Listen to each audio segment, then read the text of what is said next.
صاحب آپ ایک تو اس کے اوپر بھی رسپونڈ کیجئے گا جو اظہر صاحب نے کہا ہے، اور ساتھ ساتھ یہ جو امیر جماعت اسلامی کراچی نے کہا ہے کہ ایکسٹرا بیلٹ پیپرز دیے جا رہے ہیں آرؤز کو دھاندلی کرنے کے لیے، اس کے اوپر بھی سر اپنی رائے دیجئے گا۔ نعیم الرحمان صاحب بہت مخلص مگر سادہ آدمی ہیں اور وہ بات ٹکا کے کرتے ہیں، اور کراچی کی کانٹیسٹ میں انہیں بات کرنی بھی چاہیے۔ وہ کہہ یہ رہے ہیں کہ فالتو بیلٹ پیپر دیے گئے ہیں، اگر نہ دیے جاتے کہ آپ پہ بیلٹ پیپر ضائع ہو جائے تو اس کے لیے استعمال کیا جائے، اس کو طریقہ کیا ہوتا؟ اصولی طور پر تو یہ ایک ایسی بات ہے جس پر آپ اعتراض بھی کر لیں، اس کے حق میں بھی بول دیں، یہ الیکشن کا زمانہ ہے، آپ کچھ بھی کر سکتے ہیں۔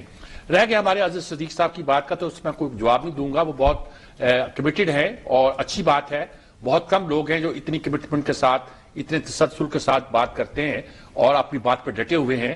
یہ صورتحال جو بھی ہے، جیسی بھی ہے، جس قدر بھی ہے، جو نتیجہ بھی آئے گا، ہمیں دعا کرنی چاہیے کہ پاکستان کے لیے بہتر ہو۔ لیکن میں پہلے کہہ چکا ہوں اور وداؤٹ منچنگ ورڈز میں اس کو ریپیٹ کرنا چاہتا ہوں کہ الیکشن کے بعد جو پارٹی بھی جیتے گی، جیسے بھی جیتے گی، اس کے نتیجے کے طور پر فوری طور پر ایک امن پیدا ہونے والی صورتحال نہیں ہے۔ اگر آپ سمجھتے ہیں کہ پی ٹی آئی جیت جائے گی، اگر یہ جیت بھی گئی تو نہ ملک کی صورتحال کو کنٹرول، میں یہ نہیں کہتا کہ ان کو حکومت نہیں دی جائے گی، میں یہ بات نہیں کہتا، میں یہ کہتا ہوں کہ وہ بھی ملک کی صورتحال کو کنٹرول نہیں کر سکے گی۔ ملک کی صورتحال کو کنٹرول کرنے کے لیے ہمیں صرف الیکشن کے علاوہ اور کن باتوں پہ غور کرنا چاہیے، اس پہ ہمیں سوچنا چاہیے۔ سب سے بڑی بات تو یہ ہے کہ سب کو مل جل کے بیٹھنا چاہیے، سب سٹیک ہولڈر کو، میں لفظ بار بار سٹیک ہولڈر کہتا ہوں، تمام پولیٹیکل پارٹیز نہیں کہتا، وہ ہم نہیں بیٹھ پا رہے۔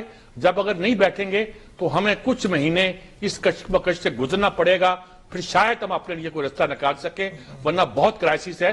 دیکھیے، ابھی میں فریز ذکریہ کی کتاب دیکھ رہا تھا کہ دنیا نے ٹیررزم جہاں بڑھتی جا رہی ہے، اس تشدد کے باوجود بھی معیشت میں ترقی کرنا سیکھ لی ہے۔ مختلف ملکوں کے حوالے دے کر اس نے یہ بات کہی ہے۔ معیشت تو اپنا راہ نکال دیتی ہے، لیکن ہم یہ دیکھ رہے ہیں کہ کوئی بات بنتی دکھائی نہیں دیتی ہے۔ ہم کسی بات پہ اکٹھے نہیں ہونا چاہتے، ہم سمجھتے نہیں ہے کہ ریالٹی کیا ہے، ہم سمجھتے نہیں ہے کہ عوام کو چاہیے کیا ہے، عوام مانگتے کیا ہے، ان کو کس چیز کی ضرورت ہے۔